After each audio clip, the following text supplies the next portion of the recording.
നമസ്കാരം, CCTV വാർത്തയിലേക്ക് സ്വാഗതം. നിരക്ക് പരിഷ്കരണം, ബൈക്ക് ടാക്സി അവസാനിപ്പിക്കലടക്കം ആവശ്യങ്ങൾ ഉന്നയിച്ച് സംസ്ഥാനത്ത് ഇന്നു മുതൽ ഓൺലൈൻ ടാക്സി, കാർ ഡ്രൈവർമാർ അനിശ്ചിതകാല സമരത്തിന്. പണിമുടക്കിന്റെ ഭാഗമായി ഊബർ, ഓല, റാപ്പിഡോ, കേരള സവാരി കമ്പനികളുമായി സഹകരിച്ച് പ്രവർത്തിക്കുന്ന ടാക്സികൾ ഓഫ്ലൈൻ ആകുമെന്നാണ് പ്രഖ്യാപനം.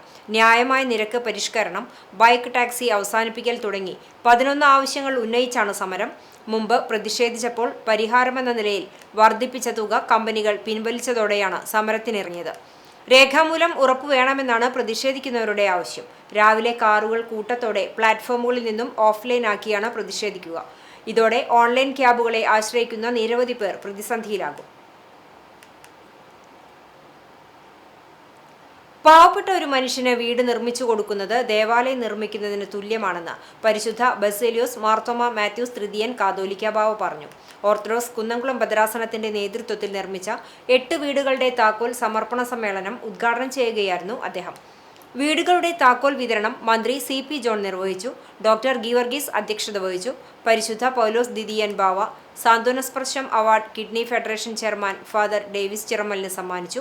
AC Moideen MLA, panchayat president Thushara Sudheesh, ഭദ്രാസന secretary father Stephen George, father Geevarghese Tholath, OCYM കേന്ദ്ര general secretary father Viju Elias, Mariya Oommen, Kunnamkulam പ്രവാസി അസോസിയേഷൻ പ്രസിഡന്റ് KP പോളി എന്നിവർ സംസാരിച്ചു.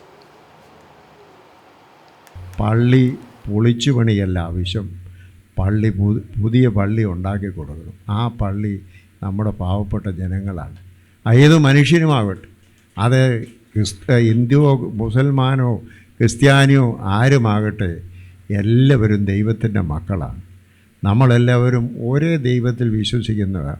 ദൈവം പല മനുഷ്യജാതിയും ഉണ്ടാക്കിയിട്ടില്ല. നമ്മളെ എല്ലാവരെയും ഒരു മനുഷ്യജാതിയെ മാത്രമേ ഉണ്ടാക്കിയുള്ളൂ. അതുകൊണ്ട് നമ്മളെല്ലാവരും ആഗ്രഹിച്ചാലും ആഗ്രഹിച്ചില്ലെങ്കിലും, ഏത് മതത്തിലായാലും ഏത് വർണ്ണത്തിലായാലും ലിംഗത്തിലായാലും നമ്മളെല്ലാവരും സഹോദരങ്ങളാണ്. മൊന്നലാകുന്ന് സർവീസ് റോഡുമായി ബന്ധിക്കുന്ന AKG റോഡിലെ വെള്ളക്കെട്ട് ദുരിതത്തിന് 3 വർഷമായിട്ടും പരിഹാരമായില്ല. പരിഹാരം കാണാൻ കഴിയാതെ അധികൃതർ. മഴ കനത്തതോടെ 28 വീടാണ് വെള്ളത്തിലായത്. സർവീസ് റോഡിൽ നിന്നും വെള്ളം വരുന്നത് തടയാൻ നാട്ടുകാർ 1/2 ലക്ഷം രൂപ ചെലവിട്ട് AKG റോഡ് ഉയർത്തിയെങ്കിലും ഫലം കണ്ടില്ല. വെള്ളക്കെട്ട് പരിഹരിക്കാൻ സർവീസ് റോഡും കാനയും ഉയർത്തുമെന്ന് NH അധികൃതർ ഉറപ്പു നൽകിയിരുന്നു. എന്നാൽ ആദ്യം കാന പണിയുന്നതിനു പകരം റോഡ് ഉയർത്തി ടാറിട്ടു. ഇപ്പോൾ പലയിടത്തും കാനയില്ല. സർവീസ് റോഡിലെ വെള്ളക്കെട്ട് ഇല്ലാതായപ്പോൾ AKG റോഡിൽ വെള്ളക്കെട്ട് രൂക്ഷമായി. നിർമ്മാണ കമ്പനി മന്നലാങ്കുന്ന് AKG റോഡിന്റെയും പരിസരത്തെ വീടുകളിലെയും വെള്ളക്കെട്ട് ഒരു മോട്ടോർ വെച്ച് കാനയിലെ വെള്ളം കനോലി കനാലിലേക്ക് പമ്പ് ചെയ്യുന്നുണ്ട്. മുൻവർഷം 4 മോട്ടോർ രാപ്പകലില്ലാതെ പമ്പ് ചെയ്തിരുന്നിടത്താണ് പേരിനു മാത്രമുള്ള ഇടപെടൽ. കഴിഞ്ഞ ആഴ്ച AKG റോഡിലേക്ക് പ്രവേശിക്കുന്ന ഭാഗത്ത് പ്രദേശവാസികൾ പണം സ്വരൂപിച്ച് കോറി വേസ്റ്റ് അടിച്ച് ഉയർത്തിയിരുന്നു. എന്നാൽ റോഡരികിലെ വീടുകളുടെ സ്ലാബ് മതിൽ വിടവിലൂടെയും പൊട്ടിയ ഭാഗങ്ങളിലൂടെയും വെള്ളം പഴയ പോലെ AKG റോഡിലെത്തി. രായമരക്കാർ വീട്ടിൽ സുഹറയുടെ വീടിന്റെ അടുക്കളയിൽ പോലും വെള്ളക്കെട്ട് ഭീഷണിയാണ്. മലിനജലം കിണറ്റിലെത്തുന്നത് പ്രദേശത്ത് രോഗഭീഷണി ഉയർത്തുമെന്ന ആശങ്കയുമുണ്ട്. പല വീടുകളിലും വയോജനങ്ങളും രോഗികളും താമസിക്കുന്നതിനാൽ ഇവരെ ആശുപത്രിയിൽ കൊണ്ടുപോകാനോ വിദ്യാർത്ഥികൾക്ക് സ്കൂളിലോ മദ്രസയിലോ പോകാനും കഴിയാത്ത അവസ്ഥയാണ്. ഒരു ദിവസം കുറച്ചു സമയം മഴ പെയ്താൽ ഇവർക്ക് വീടിനുള്ളിൽ നിന്നും പുറത്തിറങ്ങാൻ സാധിക്കില്ല. വാഹനങ്ങളും വീട്ടിലേക്ക് എത്താൻ കഴിയില്ല. MLA ഉൾപ്പെടെയുള്ളവർ പ്രശ്നത്തിൽ ഇടപെട്ടെങ്കിലും ഫലമുണ്ടായില്ലെന്ന് നാട്ടുകാർ പറയുന്നു. പഞ്ചായത്ത് പ്രസിഡന്റുമായി നാട്ടുകാർ NH അധികൃതരെ കണ്ടെങ്കിലും ഇവരും കൈമലർത്തുകയാണ്. വഴിയോര കച്ചവട തൊഴിലാളി യൂണിയൻ CITU തൃശൂർ ജില്ലാ സമ്മേളനം ജൂലൈ 23, 24 തീയതികളിലായി കുന്നംകുളത്ത് വെച്ച് നടക്കുമെന്ന് സംഘാടകർ വാർത്താ സമ്മേളനത്തിൽ അറിയിച്ചു. കുന്നംകുളം ടൗൺ ഹാളിൽ സജ്ജമാക്കുന്ന ബാബു M പാലിശ്ശേരി നഗറിൽ വെച്ച് ചേരുന്ന സമ്മേളനത്തിൽ വഴിയോര കച്ചവട തൊഴിൽ മേഖല ഇന്ന് നേരിടുന്ന പ്രധാനപ്പെട്ട പ്രശ്നങ്ങൾ സമ്മേളനത്തിൽ ചർച്ച ചെയ്യും. 17 ഏരിയ കമ്മിറ്റികളിൽ നിന്നായി 300 പ്രതിനിധികൾ സമ്മേളനത്തിൽ പങ്കെടുക്കും. പ്രതിനിധി സമ്മേളനം 23 രാവിലെ 10 മണിക്ക് CITU സംസ്ഥാന വൈസ് പ്രസിഡന്റ് UP ജോസഫ് ഉദ്ഘാടനം ചെയ്യും. 24 തീയതി രാവിലെ 9 മണിക്ക് പരീക്ഷകളിൽ ഉന്നത വിജയം കരസ്ഥമാക്കിയ വഴിയോര കച്ചവട തൊഴിലാളികളുടെ മക്കളെ ആദരിക്കും. CPIM സംസ്ഥാന കമ്മിറ്റി അംഗം AC മൊയ്തീൻ MLA ആദര സമ്മേളനം ഉദ്ഘാടനം ചെയ്യും. CITU നേതാക്കളായ PK പുഷ്പാകരൻ, PM സോമൻ, വഴിയോര കച്ചവട തൊഴിലാളി യൂണിയൻ സംസ്ഥാന ഭാരവാഹികളായ RV Iqbal, doctor KS Pradeep Kumar, Sunil Kumar, L Rameshan, Jini Radhakrishnan തുടങ്ങിയവർ സമ്മേളനത്തിൽ പങ്കെടുക്കും. ഇടതുമുന്നണി സർക്കാരുകൾ കൊണ്ടുവന്ന ചട്ടവും സ്കീമും ക്ഷേമനിധിയും കേരളത്തിലെ 20 ലക്ഷം വരുന്ന വഴിയോര കച്ചവടക്കാർക്ക് ഒരു പുതിയ പ്രതീക്ഷ നൽകിയിരുന്നു. ഒരു ഗവൺമെന്റ് തൊഴിലാളികൾക്ക് അനുകൂലമായി കൊണ്ടുവന്ന നിയമം ഒറ്റയടിക്ക് ഇല്ലാതാക്കാനുള്ള ശ്രമമാണ് സംസ്ഥാനത്ത് മാറിവന്ന UDF ഗവൺമെന്റ് സ്വീകരിച്ചിട്ടുള്ളത്. രാവെന്നോ പകലെന്നോ വ്യത്യാസമില്ലാതെ വ്യാപകമായ കുടിയൊഴിപ്പിക്കൽ നടക്കുകയാണ്. അർദ്ധരാത്രി കള്ളന്മാരെപ്പോലെ വന്നാണ് പല കടകളും എടുത്തു മാറ്റുന്നത്. ഇതിനെ ചെറുത്ത് പരാജയപ്പെടുത്തുന്നതിനുള്ള തീരുമാനങ്ങൾ സമ്മേളനത്തിൽ കൈക്കൊള്ളുമെന്നും വാർത്താസമ്മേളനത്തിൽ പങ്കെടുത്ത സംസ്ഥാന സെക്രട്ടറി RV ഇക്ബാൽ, സംഘാടക സമിതി general convener PM Suresh, union ഭാരവാഹികളായ ജിനി രാധാകൃഷ്ണൻ, T ശ്രീകുമാർ, T സുധാകരൻ, അജിത്ത് ഗുരുവായൂർ എന്നിവർ അറിയിച്ചു. CPM എരുമപ്പെട്ടി മുരിങ്ങത്തേരി ബ്രാഞ്ച് കമ്മിറ്റിയുടെ നേതൃത്വത്തിൽ സഖാവ് VS ദിനം ആചരിച്ചു.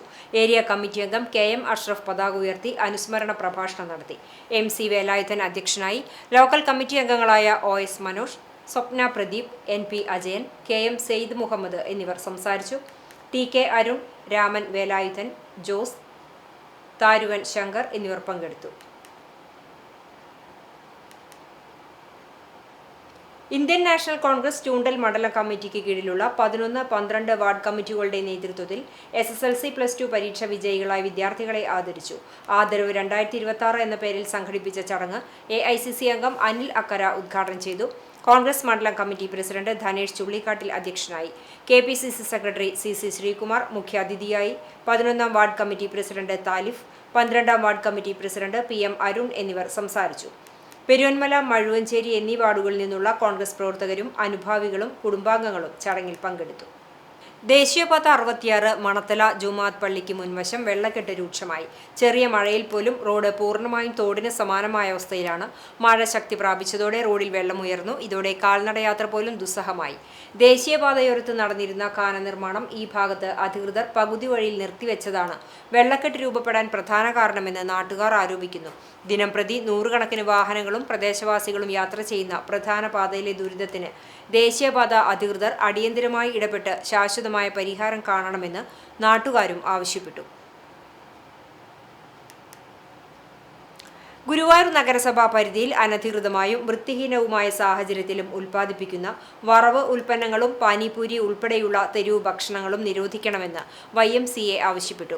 YMCA ഹാളിൽ നടന്ന കർക്കിടക കരുത്ത് എന്ന ആരോഗ്യ സെമിനാറും ഔഷധ കഞ്ഞി കിറ്റ് വിതരണവും നഗരസഭാ ആരോഗ്യകാര്യ standing committee chairperson Bindu Ajith Kumar ഉദ്ഘാടനം ചെയ്തു. YMCA president Babu M Varghese അധ്യക്ഷത വഹിച്ചു. വാർഡ് കൗൺസിലർ പ്രിയ രാജേന്ദ്രൻ മുഖ്യാതിഥിയായിരുന്നു. 100ഓളം കുടുംബങ്ങൾക്ക് കർക്കിടക ഔഷധ കിറ്റുകൾ വിതരണം ചെയ്തു. ആരോഗ്യം മനസ്സിനും ശരീരത്തിനും എന്ന വിഷയത്തിൽ doctor Hanini M Raj class എടുത്തു. സെക്രട്ടറി ലോറൻസ് നീലങ്കാവിൽ, വനിതാ forum treasurer Josy Jaison, national board member Johnson Marokki, Jose Louis, Lankos Chakramakkil, CP Joy, Tess Jaison, OT Simon, CK Davis, Thomas Vakkayil, Rakhi Shajan, Leema Yesudas എന്നിവർ സംസാരിച്ചു. കാർഷിക വികസന കർഷകക്ഷേമ വകുപ്പിന്റെ വിജ്ഞാന വ്യാപന ഏജൻസിയായ ATMAയുടെ ഭാഗമായി ദ്വിദിന പരിശീലന പരിപാടി സംഘടിപ്പിച്ചു. കാട്ടകമ്പൽ പഞ്ചായത്തിനു കീഴിൽ വരുന്ന 50 പച്ചക്കറി കർഷകർ പങ്കെടുത്തു. Block panchayat president CG Raghunath ഉദ്ഘാടനം ചെയ്തു. കാട്ടകമ്പൽ ഗ്രാമപഞ്ചായത്ത് വൈസ് പ്രസിഡന്റ് മിനി അധ്യക്ഷത വഹിച്ചു. Block panchayat president Rajan MK Ali, Shailaja, Anju, Sudheesh, Siddique എന്നിവർ സംസാരിച്ചു. കൃഷി അസിസ്റ്റന്റുമാർ, ആത്മാ സ്റ്റാഫുകൾ തുടങ്ങിയവർ പങ്കെടുത്തു. പച്ചക്കറി കൃഷിയുടെ പരിപാലനവും സൂക്ഷ്മ വളപ്രയോഗങ്ങളും പച്ചക്കറി കൃഷിയിലെ കീടരോഗ നിയന്ത്രണം എന്നീ വിഷയങ്ങളിൽ retired JDA mini, retired deputy director Ramesh CV എന്നിവർ ക്ലാസ് നയിച്ചു. പച്ചക്കറി തൈകളും സർട്ടിഫിക്കറ്റും വിതരണം ചെയ്തു. ഇന്നത്തെ സ്വർണ്ണവില നിങ്ങൾക്കായി സമർപ്പിക്കുന്നത് Malaya gold and diamonds, Malaya junction, Kunnamkulam. സ്വർണ്ണ ഗ്രാമിന് 13,220 രൂപ, പവന് 1,05,760 രൂപ. ഇന്നത്തെ സ്വർണ്ണവില നിങ്ങൾക്കായി സമർപ്പിച്ചത് Malaya gold and diamonds, Malaya junction, Kunnamkulam. വെള്ളി ഗ്രാമിന് 235 രൂപ. ചർമ്മം. തൃശൂർ എഞ്ചിനീയറിംഗ് കോളേജിലെ മുൻ ലൈബ്രറിയൻ വേലൂർ ഓലക്കേങ്കിൽ പറിഞ്ചുകുട്ടി മകൻ കുര്യാക്കു നിര്യാതനായി. 82 വയസ്സായിരുന്നു. സംസ്കാരം ഇന്ന് വൈകുന്നേരം 5 മണിക്ക് വേലൂർ പള്ളി സെമിത്തേരിയിൽ നടക്കും. വടക്കേക്കാട് മണികണ്ഠേശ്വരം അറക്കൽ LC തോമസ് നിര്യാതയായി. 90 വയസ്സായിരുന്നു. സംസ്കാരം ഇന്ന് വൈകിട്ട് 5 മണിക്ക് തൃശൂർ പറവട്ടാണി സുറിയാനി പള്ളി സെമിത്തേരിയിൽ നടക്കും. അഞ്ഞൂർ നീർത്താട്ടിൽ അയ്യപ്പൻ മകൻ വേണുഗോപാൽ നിര്യാതനായി 61 വയസ്സായിരുന്നു. സംസ്കാരം ഇന്ന് വൈകിട്ട് 5 മണിക്ക് വീട്ടുവളപ്പിൽ നടക്കും. ഗിരിജ ഭാര്യയും അജിത്ത്, അശ്വതി എന്നിവർ മക്കളുമാണ്. എരുമപ്പെട്ടി തിപ്പല്ലൂർ കോനങ്ങത്ത് വീട്ടിൽ സരോജിനി അമ്മ നിര്യാതയായി 81 വയസ്സായിരുന്നു. സംസ്കാരം ഇന്ന് വൈകിട്ട് 5:30 വീട്ടുവളപ്പിൽ നടക്കും. വേണു, മണികണ്ഠൻ, ലത, മുരളി എന്നിവർ മക്കളാണ്. ഇതോടെ ഈ വാർത്താ ബുള്ളറ്റിൻ പൂർണ്ണമാകുന്നു. നമസ്കാരം.